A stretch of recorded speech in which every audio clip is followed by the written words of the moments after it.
Sir வணக்கம் sir. வணக்கம். வணக்கம் சார். இந்த அதிமுக ஒருங்கிணைப்பு குழு, அதாவது தொண்டர்கள் தங்களது எண்ணங்களை கடிதங்கள் மூலமாக அனுப்பி வைக்கலாம் என்றும் விரைவில் ஓபிஎஸ் இபிஎஸ்ஐ சந்திப்போம் என்றும் கூறினீர்கள். ஆனால் எப்போது இந்த ஓபிஎஸ் இபிஎஸ்உடன் சந்திப்பு, சசிகலாவுடன் சந்திப்பு மற்றும் டிடிவி தினகரன் என்று அளித்த பேட்டியில் கூட அந்த அதிமுகவை ஒருங்கிணைப்பதில், அதாவது பிரிந்து கிடப்பதால் அந்த வாக்குகள் சதவீதம் குறைந்திருக்கிறது, வெற்றி வாய்ப்பு குறைந்திருக்கிறது என்றெல்லாம் கூறியிருக்கிறார்கள். இந்த சூழ்நிலையில் எப்படி இருக்குது சார் அந்த ஒருங்கிணைப்பு முயற்சி, எப்படி இருக்குது இப்போதைக்கு? இல்ல, மிகப்பெரிய வரவேற்பை அதிமுக தொண்டர்களிடத்திலும் வாக்காளர்களிடத்திலும் தமிழ்நாட்டு மக்களிடத்திலும் இந்த முயற்சி பெற்றிருக்கிறது.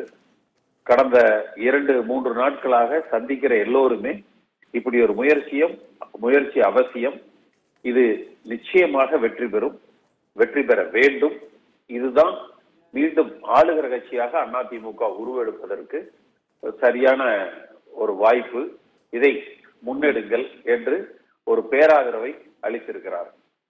அதனால இந்த முயற்சியில நாங்கள் முன்னெடுத்துக் கொண்டிருக்கிறோம். திரு இபிஎஸ் அவர்களுக்கு ஒரு கடிதம் அனுப்புகிற பணி நடந்து கொண்டு இருக்கிறது. அந்த கடிதம் அவரிடத்துல வருகிற திங்கள் செவ்வாய் அந்த கடிதம் அவரிடத்துல ஒப்படைக்கப்படும்.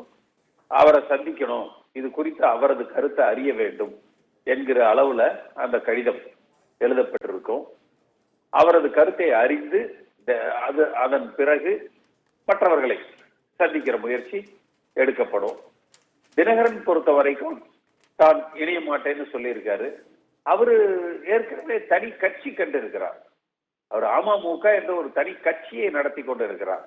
அதனால இப்ப இந்த ஆரம்ப கட்டத்துல சசிகலா, தினகரன், ரெண்டாவது இவங்க மட்டும் இல்ல, தமிழ்நாடு முழுக்க லட்சோப லட்சம் அதிமுக தொண்டர்கள் விலகி இருக்கிறாங்க, விளக்கப்பட்டிருக்கிறாங்க, புறக்கணிக்கப்பட்டிருக்கிறாங்க.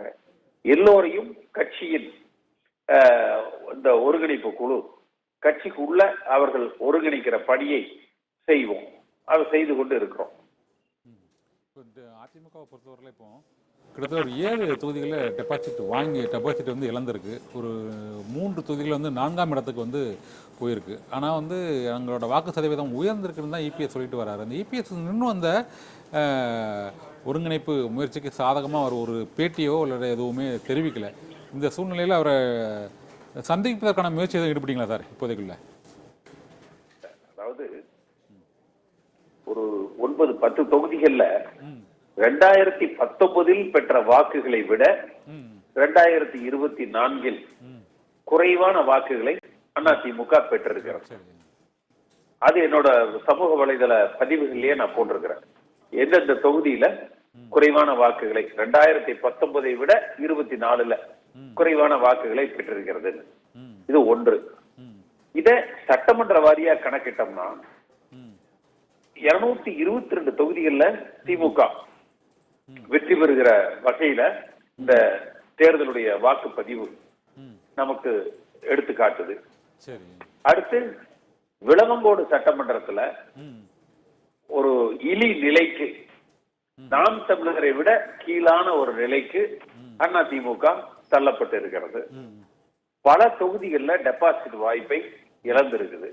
அப்ப நிச்சயமாக இந்த இயக்கத்திற்கு, இந்த தோல்விக்கு உண்டான காரண காரியங்களை அலசி ஆராய்ந்து அதை சரி செய்து அடுத்து வருகிற சட்டமன்ற தேர்தலில் ஆளுகிற கட்சியாக அதிமுக உருவெடுக்க ஒரு கன்ஸ்ட்ரக்டிவ், அதாவது ஆக்கப்பூர்வமான பணிகளை செய்ய வேண்டும் என்பதுதான் எங்களுடைய எண்ணம்.